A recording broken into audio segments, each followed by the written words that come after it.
Assalamualaikum dan salam sejahtera. Anak-anak sekalian, jumpa lagi dengan Bapak dalam pelajaran PPKN. Kali ini kita tetap masih di bab 3, namun kita sudah menginjak ke materi yang B. Apa materi yang B? Ikuti terus, jangan skip, agar kalian bisa memahami materi ini dengan baik. Yuk, kita lanjutkan materinya. Ya, anak sekalian, di video minggu yang lalu kita sudah bicara tentang materi yang A di bab 3, yaitu pengaruh kemajuan IPTEK terhadap NKRI. Pada materi yang A yang lalu kita bicara tentang mengidentifikasi pengaruh kemajuan IPTEK terhadap Negara Kesatuan Republik Indonesia. Nah, sekarang kita beralih ke materi yang B, yaitu membangun sikap selektif dalam menghadapi pengaruh kemajuan IPTEK. Bagaimana isinya? Ayo kita ikuti materinya. Anak-anak sekalian, terdapat beberapa sikap selektif dalam menghadapi pengaruh kemajuan IPTEK. Ya, tentu saja, karena di dalam materi yang lalu Bapak sudah jelaskan bahwa kemajuan ilmu pengetahuan dan teknologi itu memiliki pengaruh baik positif maupun negatif. Yang positif tentu itu akan membawa perubahan yang positif, yang baik ya kepada kita dan tentu saja kepada seluruh bangsa Indonesia. Namun yang negatif ini akan bisa menjadi ancaman bagi kelangsungan hidup berbangsa dan bernegara di Indonesia. Kalian sudah mendengarkan videonya, apa dampak negatifnya? Tentu dampak negatif itu menjadi ancaman kalau tidak diatasi. Nah, sekarang bagaimana sikap kita di dalam menghadapi dampak-dampak negatif terutama? Maka kita harus bersikap selektif. Selektif itu artinya kita akan menyeleksi, menyaring mana yang baik, mana yang buruk. Yang baik kita ambil, yang buruk kita buang jauh-jauh ya. Nah, yuk kita pelajari. Terdapat beberapa sikap selektif dalam menghadapi pengaruh kemajuan IPTEK, yaitu yang pertama, anak sekalian, yang pertama adalah sikap tanggung jawab dalam pengembangan IPTEK. Bagaimana sikap tanggung jawab itu? Yuk kita pelajari. Bagi bangsa Indonesia, dalam mengembangkan dan menerapkan IPTEK perlu ada landasan idealnya atau landasan ideologinya, tentu saja adalah Pancasila dan Undang-Undang Dasar 1945. Pancasila sebagai filter anak sekalian, karena Pancasila itu sebagai ideologi dan juga sebagai dasar negara, maka Pancasila sebagai tolok ukur, sebagai filter apakah kemajuan IPTEK yang notabene adalah merupakan budaya dari barat atau dari luar Indonesia, perlu kita pilah, lalu kemudian kita pilih. Dan kemudian Undang-Undang Dasar menjadi dasar hukum. Ya, apakah sesuai dengan hukum yang berlaku di Indonesia? Kita lanjutkan. Dalam kaitannya dengan isi Pancasila, terutama sila ketuhanan yang Maha Esa, mengingatkan kita bahwa semua ilmu yang ada saat ini berasal dari Tuhan. Ya, kita sebagai bangsa yang religius, bangsa yang percaya dengan adanya Tuhan, maka kita harus yakin bahwa semua ilmu pengetahuan itu adalah berasal dari Tuhan yang Maha Esa, anak sekalian. IPTEK harus dikembangkan dan diterapkan untuk kemaslahatan manusia. Kemaslahatan itu artinya kebaikan ya, demi kebaikan manusia, bukan untuk menyiksa dan mencelakakan manusia. Ya, anak sekalian, seperti di video sebelumnya Bapak sudah jelaskan bahwa kemajuan IPTEK itu ya, atau IPTEK itu dimunculkan, dikembangkan untuk mempermudah manusia di dalam memenuhi keperluan hidupnya sehari-hari. Ya, yang jauh terasa dekat ya, lalu kemudian yang berat menjadi ringan, yang susah menjadi mudah. Nah, itu yang sudah kamu rasakan. Bukan untuk menyiksa dan mencelakakan manusia. Sementara itu, Undang-Undang Dasar Negara Kesatuan Republik Indonesia tahun 1945 mengamanatkan bahwa tujuan nasional adalah untuk memajukan kesejahteraan umum dan mencerdaskan kehidupan bangsa. Artinya anak sekalian bahwa kemajuan IPTEK yang mayoritas dari negara lain itu ditujukan ya untuk mewujudkan tujuan nasional, yaitu terutama tujuan yang kedua dan yang ketiga, yaitu memajukan kesejahteraan umum. Dengan IPTEK bangsa Indonesia semakin sejahtera. Dan dengan IPTEK, bangsa Indonesia semakin cerdas. Begitu ya. Kita lanjutkan. Dari segi agama, etika dan tujuan pengembangan IPTEK secara sistematis dapat dibagi menjadi dua. Pertama, untuk membantu manusia dalam mendekatkan diri kepada Tuhan. Yang kedua, untuk membantu manusia dalam menjalankan tugasnya untuk membangun alam semesta ciptaan Tuhan. Sampai di sini paham anak sekalian ya? Misalnya dulu sebelum kemajuan IPTEK seperti sekarang, umat Islam kalau pergi haji atau umroh itu naik kapal anak sekalian ya. Mulai dari kapal layar, kemudian kapal bermesin, itu sampai berbulan-bulan. Sehingga jarang orang yang bisa pergi haji, apalagi umroh. Ya, sekarang dengan kemajuan IPTEK di bidang teknologi transportasi, terutama adalah pesawat, maka semuanya menjadi lancar. Orang pergi haji hanya ada yang tidak sampai 1 bulan anak sekalian, ada yang 2 minggu saja. Nah, ini karena kemajuan ilmu pengetahuan dan teknologi. Maka ini namanya kemajuan IPTEK untuk menunjang bagaimana manusia mendekatkan diri kepada Tuhannya. Nah, gitu ya. Dan yang kedua tadi, membantu manusia dalam menjalankan tugasnya membangun alam semesta ciptaan Tuhan. Dengan IPTEK, manusia ini justru harus dengan mudah membangun alam semesta ini bagaimana agar tidak rusak ya, diabadikan, dilestarikan gitu ya dengan adanya IPTEK. Kita lanjutkan. Pada intinya, seorang pengguna IPTEK harus sadar bahwa IPTEK yang dipergunakan itu dapat dipertanggungjawabkan kebenarannya. Selain itu, rasa tanggung jawab juga mengandung arti bahwa dalam menggunakan IPTEK, kita tidak hanya memikirkan kepentingan pribadi. Ya, saya rasa ini kalian sudah paham ya. Kita lanjutkan.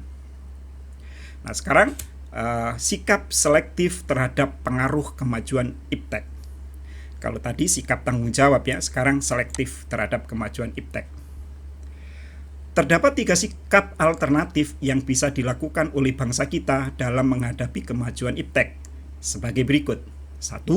Menolak pengaruh kemajuan IPTEK yang bersifat negatif dalam kehidupan. Anak sekalian, coba kalian cari pengaruh-pengaruh negatif, pengaruh-pengaruh yang bersifat negatif anak sekalian. Ya, misalnya tentang kebebasan kehidupan sosial di masyarakat barat ya, yang mudah kalian akses. Lalu kemudian gaya hidup yang konsumtif ya, lalu kemudian hacker ya. Kemudian misalnya apalagi ya, semuanya yang bersifat negatif tentu harus kita tolak. Ya. Yang kedua, menerima sepenuhnya pengaruh IPTEK tanpa menyaringnya terlebih dahulu. Ada juga orang yang menerima sepenuhnya pengaruh IPTEK tanpa menyaring terlebih dahulu. Ini sikap yang kedua. Tentu ini harus kita hindari ini ya. Jadi kita harus tetap selektif. Dan yang ketiga, bersikap selektif terhadap pengaruh IPTEK dengan cara mengambil hal positif. Nah, tentu kalian akan tahu mana yang kalian harus pilih ya. Tentu saja yang nomor 3. Dalam sikap selektif ini perlu adanya Pancasila sebagai penyaring sikap kita, karena nilai Pancasila merupakan cerminan dari nilai budaya bangsa Indonesia. Jadi intinya anak sekalian, kita tidak menolak budaya barat, budaya timur, budaya timur komunis ya, dan budaya yang berasal dari Timur Tengah. Kita tidak menolak sama sekali. Banyak sudah budaya-budaya mereka yang kita pakai, yang kita ambil. Namun tentu saja kita saring mana yang baik kita pakai, yang buruk kita buang jauh-jauh, dan ukurannya adalah Pancasila. Yuk, yang pertama ya, sikap selektif terhadap pengaruh kemajuan IPTEK terhadap bidang politik. Terdapat beberapa hal yang perlu diutamakan dalam bidang politik, yaitu demokratisasi, kebebasan, keterbukaan, dan hak asasi manusia. Keempat hal tersebut dijadikan negara adidaya sebagai acuan bagi negara lainnya yang tergolong sebagai negara berkembang. Ya, negara-negara adidaya, adikuasa seperti Amerika dan negara-negara yang menganggap dirinya punya kuasa besar di dunia seringkali mengatasnamakan demokrasi, kebebasan, keterbukaan untuk menekan dan hak asasi manusia ya, untuk menekan negara-negara berkembang. Ya, kita pasti tahu bersama anak sekalian bahwa demokrasi ala mereka, kebebasan, keterbukaan, hak asasi manusia ala mereka itu tidak sama. Antara satu negara dengan negara lain ukurannya berbeda-beda. Apa ukurannya? Ya ideologi masing-masing negara. Kita punya demokrasi, kita punya kebebasan, kita punya keterbukaan, kita punya HAM, tapi harus ada ukuran kita sendiri yang sesuai dengan kepribadian bangsa Indonesia. Maka kita mengenal demokrasi Pancasila, bermakna kebebasan ala Pancasila, keterbukaan ala Pancasila, dan hak asasi ala Pancasila. Apa maksudnya itu? Ya semuanya harus disesuaikan dengan nilai-nilai Pancasila. Sila ke-1, sila ke-2, sila ke-3, ke-4, dan ke-5.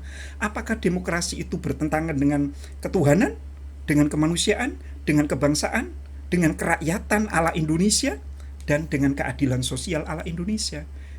Kita nggak bisa ukuran kita tuh tiru negara-negara barat. Nggak bisa begitu. Harus kita sesuaikan. Kita lanjutkan. Permasalahan global seperti di atas dapat ditaati oleh Indonesia apabila tegas menerapkan demokrasi Pancasila yang ada tuh ya.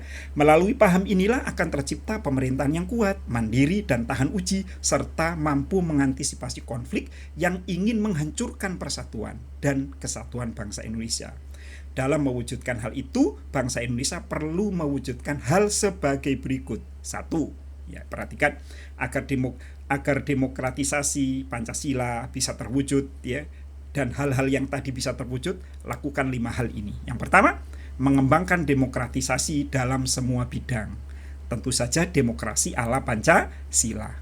Maka kita sebut demokrasi Indonesia adalah demokrasi Pancasila, yaitu demokrasi yang dijiwai oleh nilai-nilai Pancasila.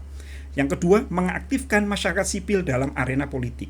Artinya, dalam dunia politik Indonesia harus mengutamakan, bahkan harus mengupayakan masyarakat biasa, masyarakat sipil yang memegang kendali. Jangan ada demokratisasi ala militer, ya, seperti yang terjadi di negara ASEAN yang lainnya, seperti di Myanmar ya. Lalu yang ketiga, mengadakan reformasi lembaga-lembaga politik. Ya, lembaga-lembaga politik di Indonesia ini perlu adanya reformasi. Misalnya birokrasi yang masih ruwet, ya, masih banyak meja yang harus dilalui, itu perlu disederhanakan misalnya anak sekalian ya. Lalu memperkuat kepercayaan masyarakat terhadap pemerintah. Ya, tentu saja masyarakat itu secara otomatis akan percaya kepada pemerintah kalau pemerintah itu menjalankan nilai-nilai demokrasi Pancasila dengan baik ya. Betul-betul mengayomi masyarakat, mengambil aspirasi dari masyarakat lalu menjalankannya demi masyarakat, bukan demi kelompoknya apalagi pribadinya ya. Lalu menegaskan supremasi hukum. Artinya bahwa hukum harus ditempatkan pada tempat yang lebih tinggi, di atasnya negara, di atasnya pemerintah, sehingga semua yang terjadi di Indonesia, baik yang dilakukan oleh negara, oleh pemerintah, ya, oleh lembaga apapun, oleh ormas apapun, bahkan sampai kepada rakyat biasa, harus berdasarkan hukum yang berlaku. Siapapun yang salah harus ditindak, dan siapapun yang benar harus dinyatakan tidak bersalah. Kita lanjut anak sekalian. Sekarang, sikap selektif terhadap pengaruh kemajuan iptek bidang ekonomi. Sistem ekonomi kerakyatan merupakan senjata ampuh untuk melumpuhkan pengaruh negatif dari kemajuan iptek.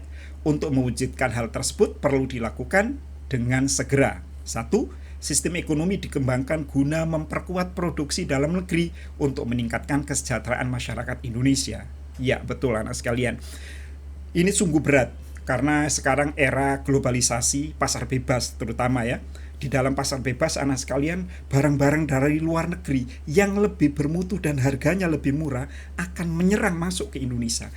Dan barang-barang di Indonesia kalau tidak kuat ya, tidak berkualitas dan harganya tidak murah atau tidak ditambah dengan aturan-aturan yang dibuat oleh pemerintah untuk mendukung industri dalam negeri, maka ini akan kolap dan kita bangsa Indonesia akan dijajah secara ekonomi oleh bangsa lain.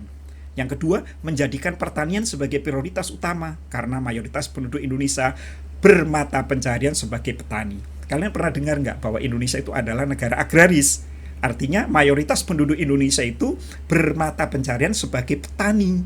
Maka anak sekalian, pertanian ini harus diberikan prioritas oleh pemerintah. Jadikan pertanian itu adalah industri. Pemuda-pemuda Indonesia harus berani bertani, balik kampung tentu menjadi petani yang modern, ya, tidak lagi dengan sapi, dengan kerbau, ya, tapi sudah dengan traktor, menemukan bibit-bibit baru dan lain sebagainya, sehingga anak-anak muda Indonesia berani bertani. Yang ketiga, industri-industri perlu menggunakan bahan baku dari dalam negeri. Ya, Indonesia ini kaya akan kekayaan alam, bahan baku dan barang setengah jadi. Jangan sampai ini justru diekspor ke luar negeri. Kita hanya bisa ekspor barang mentah dan barang setengah jadi. Jangan. Kita harus kita olah, ya, barang kekayaan alam kita ini menjadi barang jadi, lalu setelah jadi kita ekspor. Yang keempat, mempererat kerjasama dengan negara berkembang lainnya untuk bersama-sama menghadapi kepentingan negara-negara maju. Iya, betul. Maka perlu ada organisasi kerjasama, maksudnya kerjasama bilateral, ya, dua negara, kerjasama regional, misalnya Asia Tenggara, ada APEC, ya, Asia Pacific Economic Cooperation. Lalu kemudian ada kerjasama khusus negara-negara produksi minyak, negara-negara produsen kelapa sawit misalnya, harus ada kerjasama.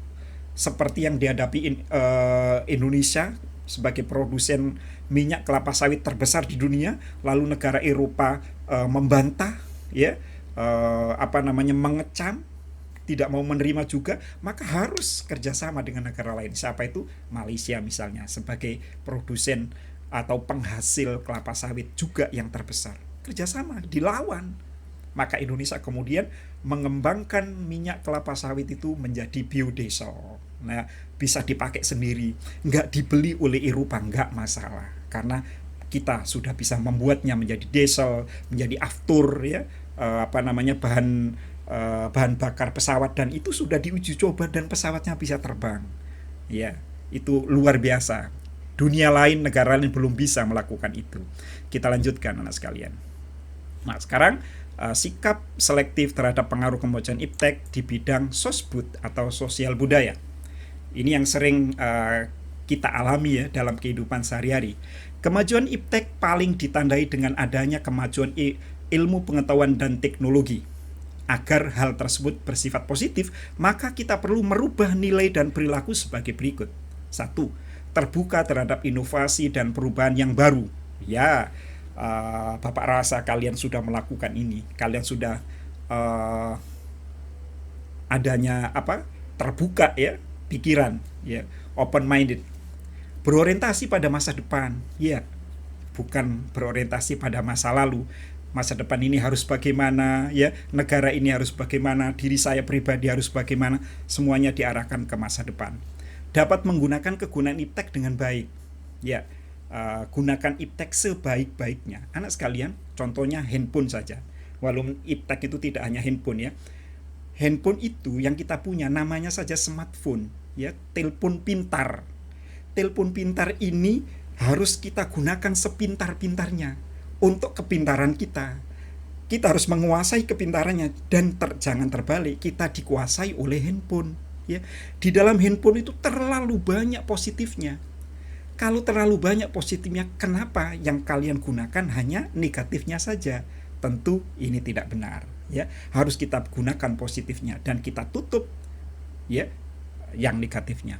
Menghargai pekerjaan sesuai dengan prestasi.